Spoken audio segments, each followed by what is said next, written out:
Assalamualaikum warahmatullahi wabarakatuh. Perkenalkan, nama saya Desi Dwi Safitri, kelas PS2, nomor NIM 212105010012. Saya akan menjelaskan tentang pengertian ushul fikih muamalah dan fikih muamalah. Yang pertama yaitu pengertian ushul fikih, yaitu secara istilah fikih adalah pengetahuan tentang hukum syara yang berhubungan dengan perbuatan mukallaf orang yang layak dibebani hukum taklif yang dalilnya digali satu persatu.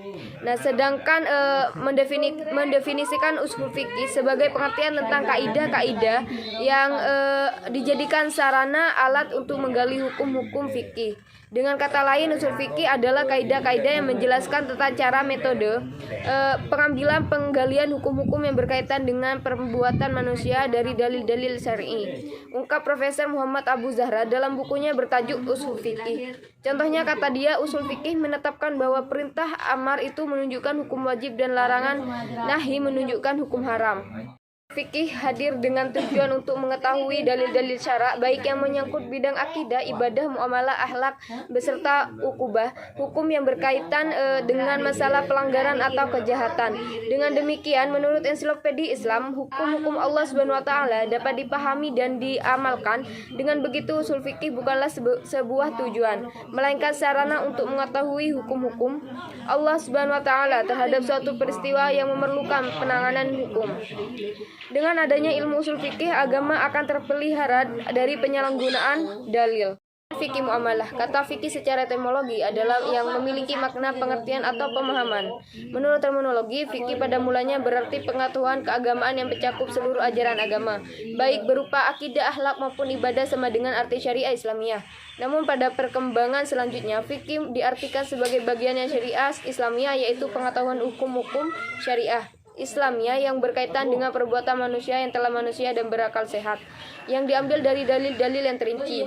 Secara bahasa, muamalah berasal dari kata amala yu'amilu, yang artinya bertindak, saling berbuat, dan saling mengamalkan. Sedangkan menurut istilah, muamalah adalah tukar-menukar barang atau sesuatu yang memberi manfaat dengan cara yang ditentukan. Dua muamalah juga dapat diartikan sebagai segala aturan agama yang mengatur hubungan antara sesama manusia dan antara manusia dan alam sekitarnya tanpa memandang perbedaan.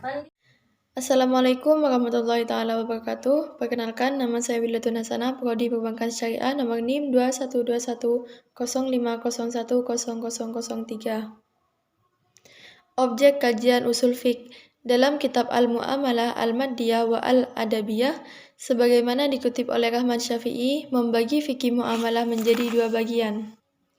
Yang pertama, fikih Al-Mu'amalah Al-Maddiyah, yaitu muamalah yang mengkaji dari segi objeknya, yaitu benda, seperti benda halal, haram, syubhat untuk dimiliki, yang menimbulkan kemudaratan atau yang mendatangkan kemaslahatan bagi manusia.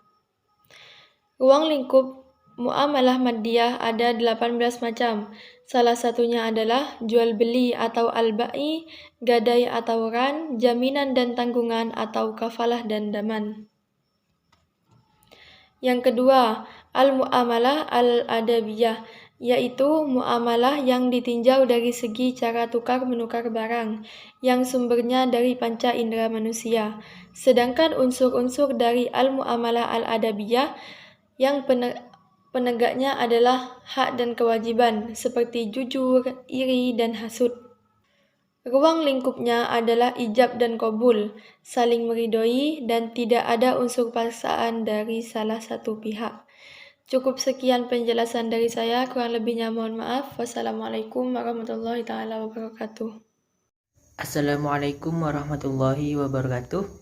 Perkenalkan, nama saya Yoga Adi Saputra dengan nomor NIM 211105010055. Saya dari Prodi Perbankan Syariah 2 dari kelompok 1. Tujuan dan kegunaan mempelajari ushul fikih.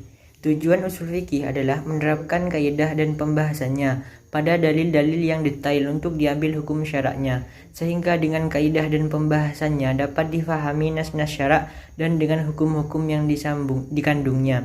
Dapat diketahui sesuatu yang memperjelas kesamaran nas-nas tersebut dan nas mana yang dimenangkan ketika terjadi pertentangan antara sebagian nas yang lain. Usul fikih sangat diperlukan ilmu-ilmu pembantu yang langsung berperan, seperti ilmu tata bahasa Arab, qawaidul lughahnya, ilmu mantiq, ilmu tafsir, ilmu hadis, tarikh tasyri'il islami, dan ilmu tauhid. Usul fikih itu ialah suatu ilmu yang sangat berguna dalam mengembangkan pelaksanaan syariat ajaran Islam. Maka kedudukan usul fikih adalah sebagai dasar dan fikih Islam. Usul fikih merupakan sumber-sumber atau dalil-dalil dan bagaimana cara menunjukkan dalil-dalil tersebut kepada hukum syara' secara garis besar. Secara umum, tujuan usul fikih adalah untuk mengetahui dalil-dalil penetapan hukum syara' tentang perbuatan orang mukallaf seperti hukum wajib, haram, mubah, sah atau tidaknya suatu perbuatan, dan lain-lain. Sedangkan manfaat atau fungsi dan dalam mempelajari usul fikih adalah: 1. Dengan mempelajari usul fikih akan memungkinkan untuk mengetahui dasar-dasar para mujtahid masa silam dalam bentuk pendapat fikihnya. Yang kedua, dengan mengetahui usul fikih, kita akan mengetahui dasar-dasar dalam berdalil dapat menjelaskan mana saja dalil yang benar dan mana saja dalil yang palsu. Yang ketiga, dengan usul fikih, seorang akan memperoleh kemampuan untuk memahami ayat-ayat hukum dalam Al-Quran dan hadis-hadis hukum dalam sunnah Rasulullah, kemudian mengistinbatkan hukum dari dua sumber tersebut. Dengan usul fikih, kita dapat mengetahui cara berdalil yang benar, di mana banyak kaum muslimin sekarang yang berdalil namun dengan cara yang salah. Ketika pada zaman sekarang timbul perkara-perkara yang tidak ada dalam masa Nabi, terkadang kita bingung apa hukum melaksanakannya. Demikian dan demikian. Namun ketika kita mempelajari usul fikih, kita akan tahu dan dapat berijtihad terhadap suatu hukum yang belum disebutkan di dalam Al-Quran dan hadis. Untuk selebihnya, sahabat-sahabat bisa membaca lebih detail lagi makalah yang telah kami sediakan. Dan sekian penjelasan yang dapat kami sampaikan, kurang lebihnya mohon maaf. Assalamualaikum warahmatullahi wabarakatuh.